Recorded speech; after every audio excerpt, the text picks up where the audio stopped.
How's it going, sports fans? It is week 9 here in the AFL, the NFL, and all of your football leagues. We've got 3 weeks of action left of non-divisional action before we go back to the divisional gauntlet to wrap up the regular season. 6 weeks left here on the schedule. And boy, howdy, week 8 was a doozy. 2 games coming down to 1 catch in the fourth quarter. Let's start the show there and jump right into those catches. Lindgren is up by about a point. It is the fourth quarter. Jake Ferguson just needs to get a reception at some point, and there it is, his one and only reception of the fourth quarter. That ended Cup this Chubb's week, sends him down to 3-5. Coincidentally, that's where our other matchup was taking place between 2 3-4 teams. One's going to 4-4, one's going to 3-5. It comes down to one play in the fourth quarter. Let's check it out. Let's set the stage quickly, shall we? It's Megatron against Believer. 3-4 versus 3-4. It's the fourth quarter. Jordan Mason has been injured, and Megatron is trailing by 22.5 points in the fourth quarter. Let's see how he pulled this off. We're starting here in the red zone in the fourth quarter at the 20-yard line. Dak Prescott takes the snap from the shotgun. Looks right, looks left, center of the field, right side. There is CeeDee Lamb down at the 5-yard line, and things are getting scary already. Very next play here, Dak Prescott backing up, looks right, looks left, and there it is, wide open, CeeDee Lamb, and oh boy, we got ourselves a game. Next drive here, 30-yard line. We just need no big chunk plays to CeeDee Lamb, and we're feeling okay. And right from the jump, a huge play to CeeDee Lamb down to the 50-yard line. Here we are at midfield. Dak Prescott in the shotgun again. Takes the snap. Right down the middle to CeeDee Lamb. And this is where it became a 3-point game. Now I'm shouting here. No touchdown, no touchdown, no touchdown. Dak Prescott in the shotgun. And oh my God, would it be anything else but a wide open touchdown to CeeDee Lamb. A devastating dagger in the end of the fourth quarter there. Again, I thought that with 23 points in the fourth quarter, there was no way I was about to lose it. 2 touchdowns in the final minutes of regulation. Absolute dagger in the gut. The worst part is I was agonizing before this game on who to start, Javonte Williams or Terry McLaurin. Terry McLaurin, wide receiver 10 on the year, but there was uncertainty about whether Jaden Daniels was going to play, whether facing the first real defense of the season was going to pose troubles for the secondary, for the receiving core rather, against that secondary. I made a choice, and made a choice, and I chose wrong. Before we get to the big board and my games for this week, let's review the Capper contest, which we haven't had a chance to do in a couple of weeks here. As I told you all last time, we had a wedding last weekend, so this past week of the contest was pretty lackluster. Only 4 or 5 of you actually participated. Capper of the week goes to Stopak, 2-1. Incredible. He's been doing terribly bad all season long. 8-16 is what this latest week brings him to. But with little competition because of the wedding, Dr. Stopak manages to get himself a Capper of the Week nod. Who would have seen it coming? Going back to week 7 for a second, since I didn't have a chance to talk about that last week with all the wedding preparations going on, I am giving Capper of the Week to Katie's over TD's, who went 3-0. Aquanaut 2 billion, 3-0 in the Capper contest. Good job there. His first nod of the season. And Daniel, DJ, going down 0-3. He's been crushing it up until now. It was 11-1 before we got to week 7. He finally drops a week, drops down to 11-4. Didn't participate last week. That's okay. He was, I guess, trying to cleanse himself from the terrible week. But everybody else in the contest went 2-1 in week 7. 2-1 all around. Incredible. I'll put the latest standings up right here so you can see where everybody is through 8 weeks. Get your picks in for week 9. Let's go to the big board. Week 9 of NFL action here on the screen. We got me at 3-5 fighting for my life with Return of the King. Megatwan and Underdog Anchor Champ, 4-4 each of them. Megatwan is rounding out the playoff picture right now, but he's got a couple of 4-4 teams on his heels right now. There's 3 teams at 4-4, 6, 7, and 8. 5-3 is 3 through 5. It is incredibly competitive with these last 3 weeks of non-divisional action before we all start beating each other up in the divisional games. 666 underwent a blockbuster trade this week with Achane and the Membrane. Amon-Ra St. Brown for Devontae Smith and J.K. Dobbins. Achilles Heel is the first person that's having to face the new look 666 team. She is still favored to win, but you know she's got to be feeling a little bit sweaty right now. That's no game of the week, though. That's just one where we're all rooting for the underdog. Let's see my real pick of the week. And it's not Cup This Chubb against Garth Mall, although those are 2 teams in Return of the King and Garth Mall looking to get into the playoffs and stay there. And 2, 3, and 5 teams that are looking to crawl their way out of the gutter, and me and Cup This Chubb. Both of us projected to get he's projected over 130. I'm almost 130. 2 scary 3 and 5 teams just above the basement right now. But the game of the week is going to the 2, 6, and 2 matchups. It's KD's over TD's and Achane and the Membrane. Let's check it out. This is it, folks. 6 and 2 against 6 and 2. Number 1 against number 2.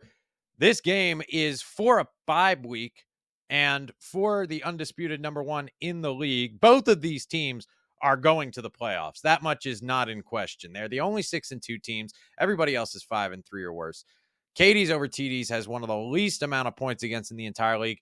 Achane and the Membrane has the most points for in the entire league. He is the unquestioned number 1, but it's never over until it's over.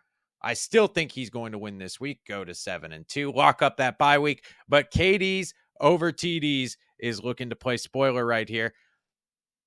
Achane and the Membrane is benefiting from that week 1 new look offense with Amon-Ra St. Brown. Oh, man. You know, when I looked at the trade before and I saw how it helped Simon, I thought that it was egregious. You know, you're trading with the number 1 team in the league. That just always feels like an automatic no-go. He had 10 other teams he could have traded with. To me, you don't make the strong stronger. That's just me.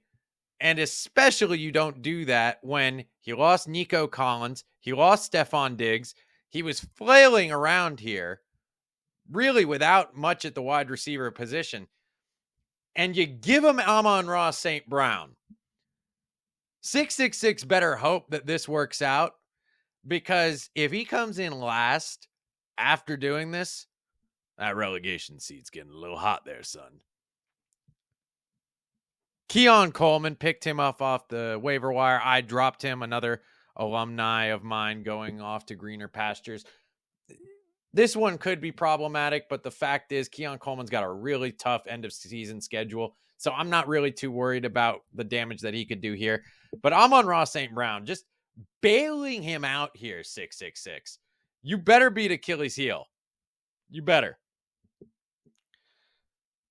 Achane is probably going to be KD over TD's. It's his season to lose at this point. He is the favorite to win it all, especially after absolutely fleecing 666 and throwing the league into chaos as a result. But this is still a contest. Chuba Hubbard has been performing well all season. Bijan Robinson is one of the all-pro great running backs in the league right now. Justin Jefferson is Justin Jefferson on a Sunday night matchup where I think he could score a ton of points.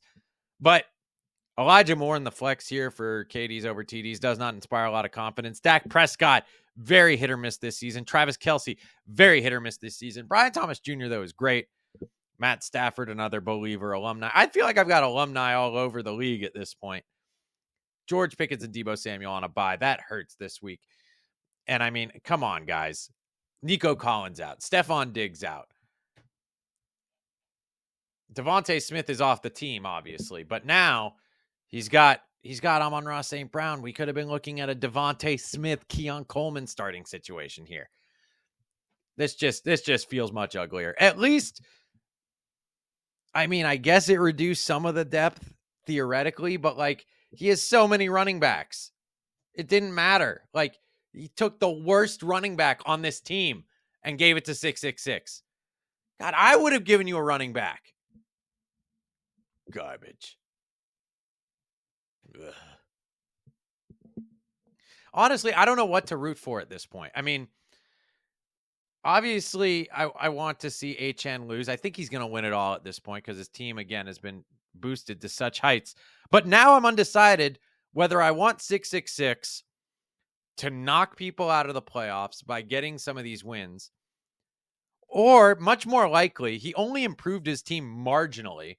He's only getting like just over 100 points projected each week now. So more likely, he still loses every game this season. He just assured Achane loses, and he gets himself kicked out of the league. I don't know what to root for. We'll see. Would be sad to see an OG go, but man, he made it easy to root for him to lose. Okay. Back to camera one. Let's do our pick six.